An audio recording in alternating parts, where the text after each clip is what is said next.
Oh, you made the wrong choice, boy. Is that 2 lictors? Ooh, 2 ravagers. Scanning them. Removing them. Give me that. That is insane. Look at the size of it. With the addition of the new lethal difficulty and the need to be even more meticulous in how you approach purging heretics and xenos, this has given rise to some obvious choices as to which builds to pick for each class. In this video, I will be showcasing 3 builds for 3 different classes which I feel are now above and beyond every other choice. I will also give insight into what I think is currently the premier choice of build composition now that I've had the chance to complete multiple runs using different setups. More on that later. I've timestamped each build and each section which you will find useful if you want to skip around and focus on them. Now, with that being said, let's get into it. Coming up first is the Heavy with its heavy plasma incinerator setup.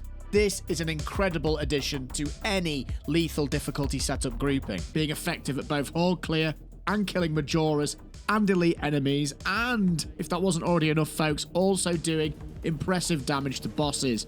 Couple this with the ability to tank ranged hits with the heavy special ability Iron Halo, and you are a force to be reckoned with and complement any squad composition superbly, not only from a defensive standpoint, but also, surprisingly, a utility one as well. The playstyle for this build is very simple. Focus on lobbing fully charged shots into packs of enemies from any range in heavy stance to benefit from its immense AoE and single target damage. Once it overheats, quickly switch to your plasma pistol to complete the back end of the rotation. By the time this overheats, you will be able to bring the heavy weapon out again, rinse and repeat this process, and you will destroy everything in your way. If you've taken versatility, you will benefit from 20% damage to your secondary weapon. I enjoy utilizing both approaches if I'm honest folks, and I change these around for good measure and a bit of variety when I play. Focus elite enemies, and regardless if they are Tyranid or Chaos units, they will fold under the immense pressure of your plasma volleys. Taking advantage of the heavy ability Iron Halo not only allows you to absorb incoming ranged attacks, also ensures that you can provide your squad mates with rejuvenated armor segments via Emperor's Protection every time it breaks. And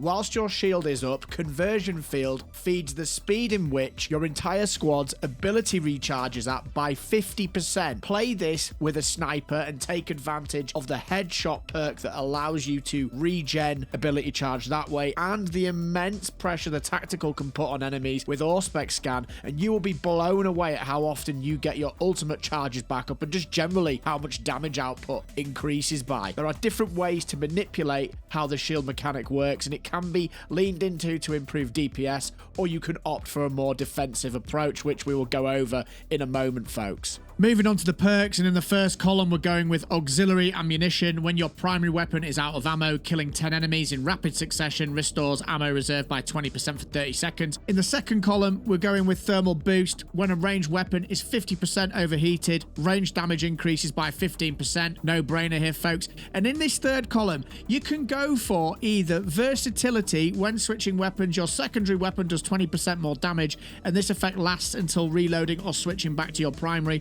Obviously, with a plasma weapon like the plasma pistol, you don't reload, so that's up permanently, and it's a really nice thing to switch to when your main plasma weapon has overheated. In terms of the team perks, it's a no-brainer here. Additional supplies for that 25% increased ammo capacity, not only for yourself, but also for your teammates. They will thank you for it, folks. And in the first gear column, we've got Emperor's Protection. When Iron Halo expends all its energy, one armor segment is restored for all squad members. Really helpful. And then in the next one, Power Regulator. Iron Halo loses energy 15% more slowly. And then the final column, when Iron Halo is in cooldown, range damage is increased by 15%. So you're always getting a bonus. You're either getting defense or you're getting that damage increase when you're using Iron Halo off cooldown. And finally, in the signature column, we're using Conversion Field. When Iron Halo is active, all squad members within 100 meters regenerate ability charge 50% faster. It is worth noting that with Power Regulator draining the Iron Halo energy slowly, this does synergize nicely with Conversion Field, given that it will mean it's up longer, giving you more recharge.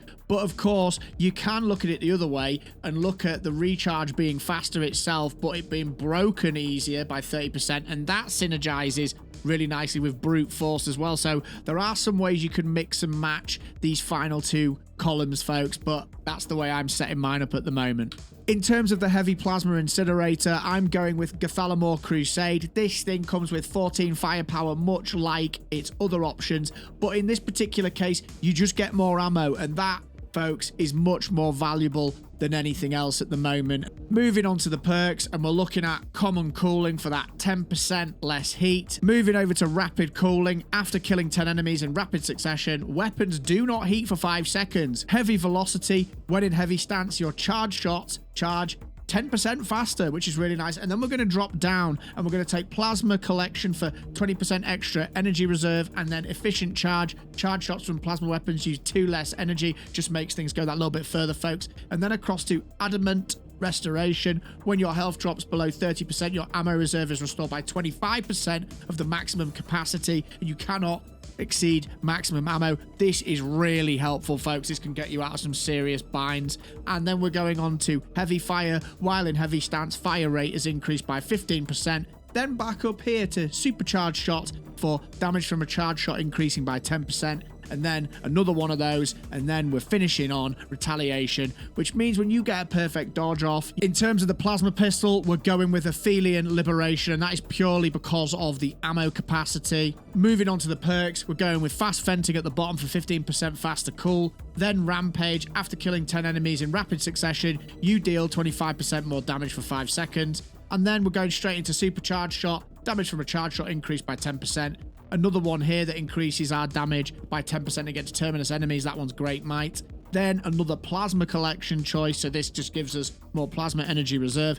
Then we're going up onto perpetual velocity for 20% faster charge, and then another 20% faster charge, and then of course perfect radius. After a perfectly timed dodge, the damage radius of charge shot increases by 10% for 5 seconds. With the sheer abundance of huge packs of Majoris enemies, double, triple, even quadruple lictors and raveners, the list goes on, it will come as no surprise that taking the tactical with the infamous grenade launcher spam is now the premier choice for all your horde clearing duties.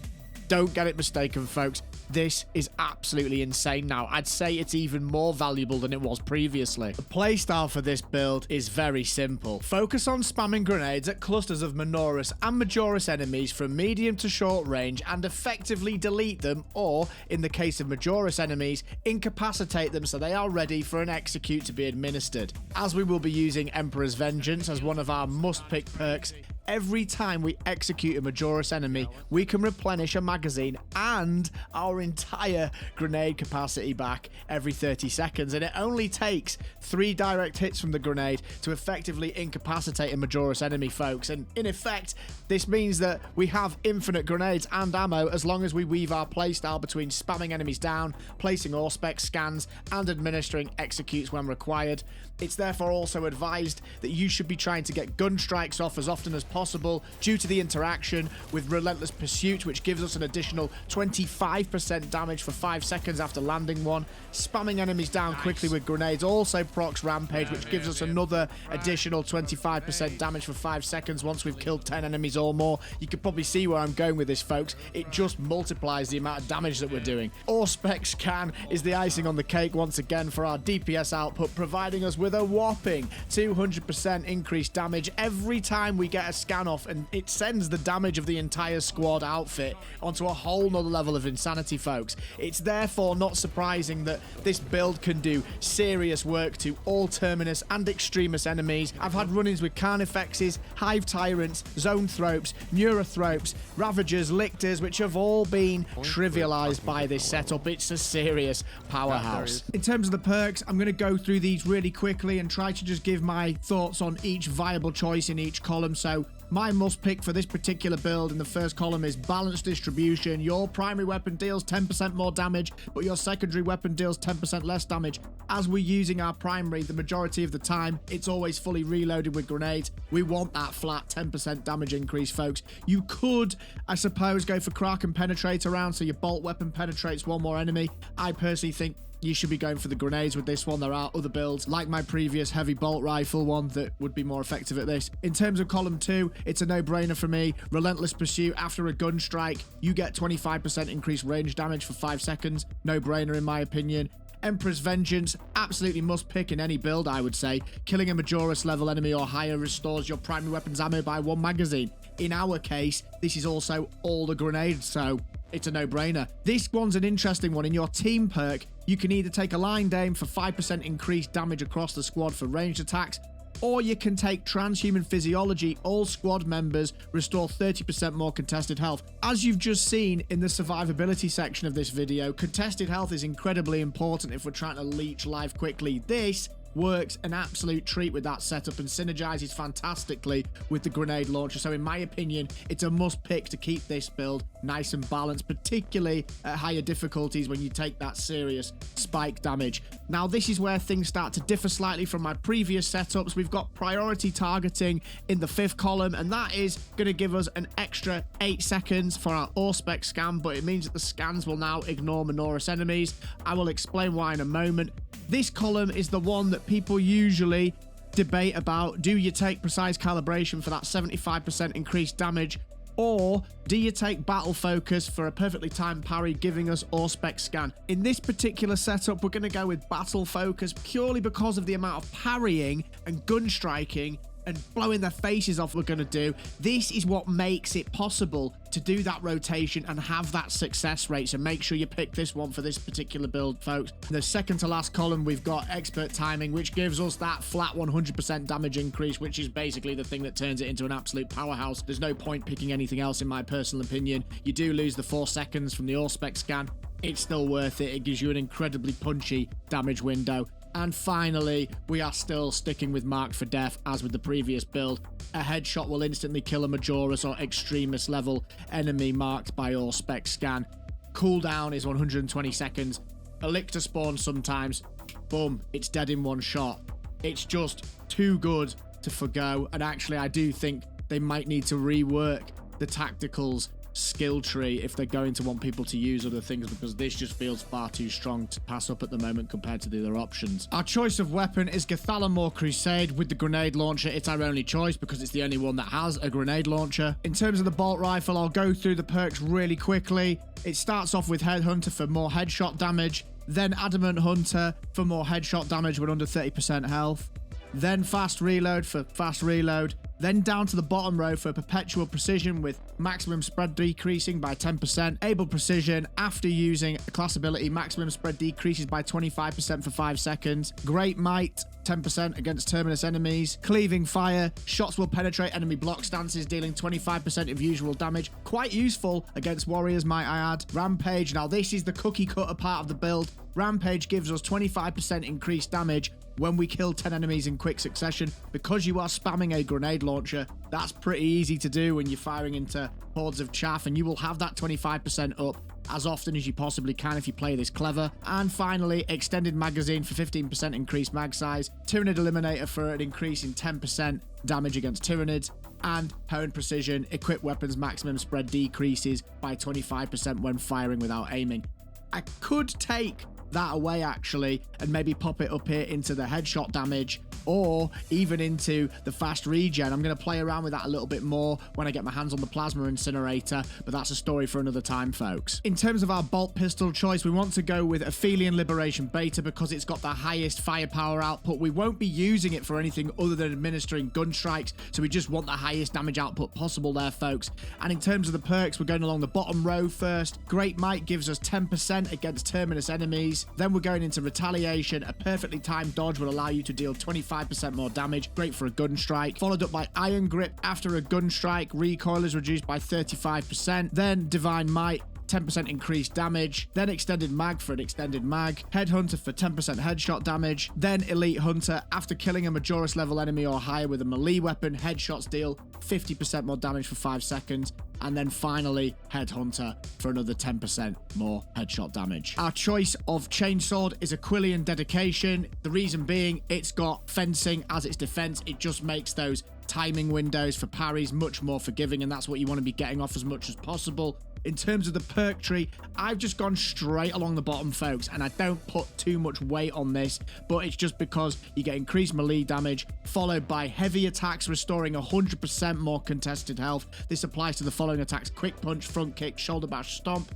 All those heavy attacks give us loads more life leech, which is a really nice touch. Then we've got perpetual strength. Then we've got Sawblade. The combo length is shortened from 5 to 4. Then we've got Tyrannid Slayer, some more damage against Tyranids. You could go to the Chaos one if you're fighting Chaos. Then we've got Menorah Slayer, increased damage against Menorah's enemies. Full Throttle lets you change your attack. I very rarely use this. If someone's using it, let me know in the comments if I'm missing a trick somewhere. I feel like it's not really worth it. Extremist Slayer, melee damage against extremist level enemies increases by 15%. And finally, Kill Streak. After killing 10 enemies in rapid succession with a light combo, you don't lose control upon taking heavy hits. And finally, what is now, in my opinion, an absolutely undeniable S-tier choice for any lethal difficulty lineup, the Bulwark with a power sword, spec'd as either a field medic of sorts or your regular frontline tanky dominator. The fact you can max heal your teammates by placing a banner and getting them to execute Majoris enemies once they've gained a full bar of contested HP is incredibly clutch in this game mode, and you can pull this off with everyone popping their stims when under this effect as well, and this even clears your mortal wounds. Absolutely epic. I've been playing this both with Mr. Pips and Ghost of Normandy running these setups, and it makes an incredible amount of difference, essentially having your own pocket healer in your team. Okay, remember, after you see contested, just heal with your stim, and that's it. All of us have a mortal drop in it. Nice.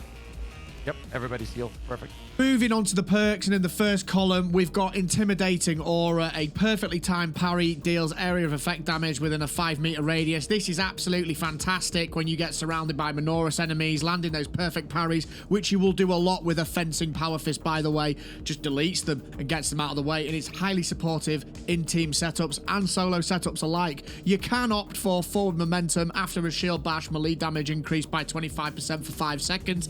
Personally, playing with the Power Fist, I just don't see the merit of doing this because the Power Fist just feels so lacking in comparison to the Power Sword. Moving on to the second column, Shock and Awe. No brainer here, folks. Enemies in a shock area take 25% more damage. That synergizes perfectly with defensive advantage. A perfectly timed parry creates a shock area for 5 seconds, and the cooldown's 30 seconds on that. This procs all the time, and the synergy between those is absolutely fantastic. In your team slot, I've gone for Advanced Conditioning. Contested health fades 50% more slowly for all squad members. This is brilliant when you put your banner down for yourself or other teammates just to get that health topped off with those executes. Moving on to the next column, Focus Strength. Shield Bash knocks back enemies and makes them lose control for a longer period of time. It's just a nice stun to have, folks, and it works out really nicely for us. In this column, I've heard that this column is currently bugged. No matter what you pick, you still get Invigorating Icon. It gives everyone that massive contested health buff. So until that point is changed, I'm just going to keep going with Purity of Purpose. The banner deals a small amount of damage over time to enemies within its area of effect. This one goes well with damage perks that we went over earlier, such as Intimidating Aura. It just all adds up over time, folks. You can often find yourself incapacitating a Majoris enemy when they're just stood inside your shock aura, so that's a really nice touch. And then in the final column, Rejuvenating Effect is the one we go with for team play. That allows us to revive our incapacitated squad mates with its area of effect. You can, of course, go for Inspiration, which, like I was just saying before, tops off that damage. It gives you a further 10% damage to anyone standing within that area, so that's also a nice touch. Moving on to the signature move, Emergency Countermeasure. When your armor is depleted, a reserve shot grenade automatically detonates at your position with a 2-minute cooldown. It's really effective. It gets you out of a bind often. You can, of course, take Defensive Mastery for that instant incapacitate on a 2-minute cooldown against Majoris and Extremist level enemies. It's a toss-up between these. I just find the shot grenade a lot more useful, folks. And Armored Advance, I don't use it, and I haven't used it. Maybe you have. Sound off in the comments below. In terms of our secondary weapon, we're going with the Plasma Pistol, and I've gone with Aphelion Liberation purely because it has the largest ammo reserve. And in terms of the perks, we're going straight across the top for Common Cooling, which generates less heat with common shots. Then on to Rapid Cooling, which is 10 enemies killed in rapid succession, stops your weapon from heating. Very nice with those AoE kills against Menorah's enemies. And then this is what we're actually looking for, folks. Things like damage radius from a charge shot increased by 5%. And again here, this charging your shot faster by 20%. That makes it possible for us to do the combo that I mentioned, where we're charging our shots off after landing a parry and a gun strike. It just lets us get in there. And this is where you have a decision to make. You can continue to go across the top and get another 20% faster charge rate. That is an option. And then you could continue to go across here to continue to lean into the charge shots. I personally prefer to go down here and look at energy reserve of plasma weapons being increased by 20% and just giving ourselves a little bit more ammo economy, because we're already really strapped in that department. And that takes us to retaliation, which gives us that nice 25% increased damage for 5 seconds after a perfectly timed dodge. If you're looking for an incredibly powerful Assault Thunderhammer build that also explores animation cancelling, check out this next video. It's got you covered. Take care of yourselves, keep having fun, come check out a stream on YouTube or Twitch, and I'll see you in the next one.